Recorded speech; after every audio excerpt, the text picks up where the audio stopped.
The old salts in Port Blossom warned me about the lighthouse. They said it held secrets, that it swallowed its keepers whole. But a rioter's desperation is a powerful thing, and I needed a story. So, I packed my bags and moved into the stone tower on the edge of the world, ignoring their whispers about Elias Vance, the keeper who vanished without a trace 50 years ago. The first few weeks were a dream. The solitude, the rhythmic crash of waves against the rocks, the endless expanse of gray sea and skyet was exactly the kind of isolation I craved. The lighthouse became my sanctuary. I'd spend my days writing, my nights tending the great lamp, its beam a solitary star sweeping across the dark waters.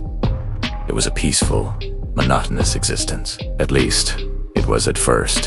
One afternoon, while exploring the dusty storage rooms at the base of the tower, I found it, tucked away in a sea chest, hidden beneath a pile of oilskins and rotting rope, was a leather-bound journal. The cover was stiff with salt and age, but the pages inside were surprisingly preserved. The spidery, frantic script belonged to Elias Vance. I took it upstairs to the lantern room, my heart thumping with a mix of excitement and unease.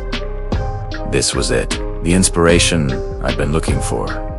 I began to read. Elias's early entries were mundane, filled with weather observations and notes on maintaining the lamp. But as the pages turned, a thread of anxiety began to weave through his words. He wrote about a sound, a tapping, faint at first, almost indistinguishable from the sea-zone percussion. He described it as a slow, deliberate rhythm coming from the water itself.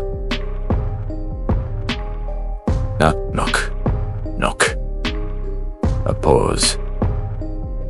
And then again. He tried to dismiss it as driftwood or the settling of the foundation, but the sound was too consistent, too intentional. Then he mentioned the light, a dim, phosphorescent glow that would appear on the horizon, far out at sea. It seemed to answer the lighthouse's beam. As his own light swept past, the other would pulse in response, a silent, ghostly conversation. He started to feel watched, like he was no longer the keeper of the light, but a prisoner under its gaze. His writing grew more erratic. He was convinced something was calling to him from the depths. The last entry was short, almost illegible. It's calling my name. The tapping, I must answer. And then, nothing. The rest of the journal was blank. I closed the book, a chill crawling up my spine despite the afternoon sun. It was just a story, Primera told myself. The ramblings of a man driven mad by isolation. But that night, as I sat at my desk, trying to write, I heard it. Knock, knock, knock. It was soft, barely there. I froze, straining my ears. Was it just the wind? The house settling. I walked to the window and stared out into the inky blackness. There was nothing but the sound of the waves. I shook my head, convinced my mind was playing tricks on me, infected by Elias's old fears. But the tapping returned the next night, and the next, louder each time. It wasn't random. It had a pattern, a patient, unnerving rhythm that seemed to drill directly into my skull. I started looking for the light Elias had described. For a week, I saw nothing. I almost convinced myself I was going crazy. Then, one moonless night, I saw it. A faint, greenish glow, hovering just above the waves on the distant horizon. My breath caught in my throat as the powerful beam of my lighthouse swept over it. The distant light pulsed in reply, a cold, alien greeting. Elias wasn't mad. It was real. Sleep became a stranger. The tapping was a constant companion now, a nightly torment that gnawed at my sanity. I'd sit in the dark, listening, watching the ghostly light pulse in the distance, feeling the same dread that must have consumed Elias. I tried to focus on my writing, to channel the terror into my story, but my own reality had become more horrifying than anything I could invent.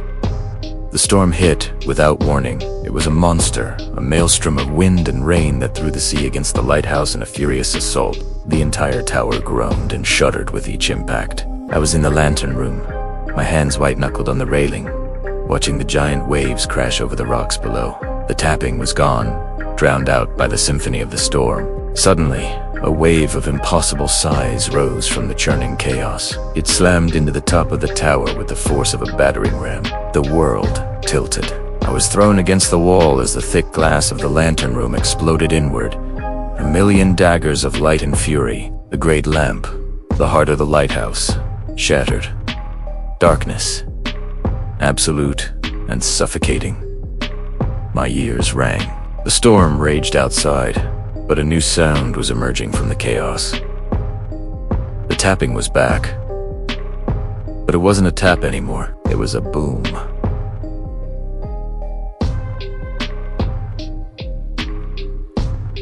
It was a boom, a colossal, rhythmic pounding against the very walls of the lighthouse. Boom, the stone vibrated under my feet. Boom, it was no longer distant. It was right outside. It was at the door. My hands trembled as I fumbled for the emergency lantern, my fingers slick with rain and fear. I finally found the switch, and a weak, flickering beam cut through the black. I pointed it towards the window where the glass had shattered. The pounding stopped.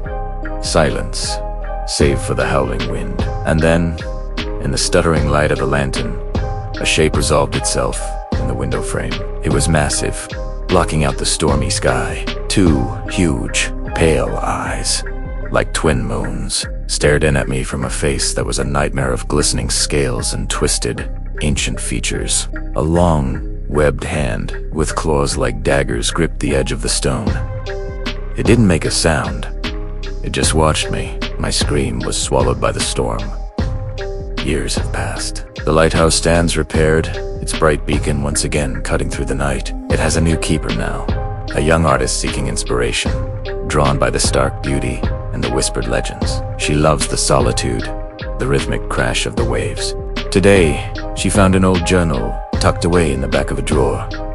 My journal. She settles down in a comfortable chair, excited to read about the life of a previous resident. She opens it to the first page. The handwriting is neat, calm. It reads, "The silence is a gift, but I find myself listening. I must answer the tapping from the sea."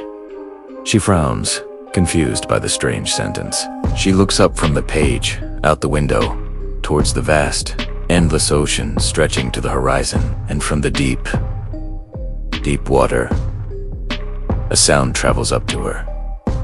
Faint, rhythmic, patient. Knock, knock, knock. Thanks for watching. If you enjoyed this story, don't forget to like and subscribe for more tales from the shadows. Stay safe out there.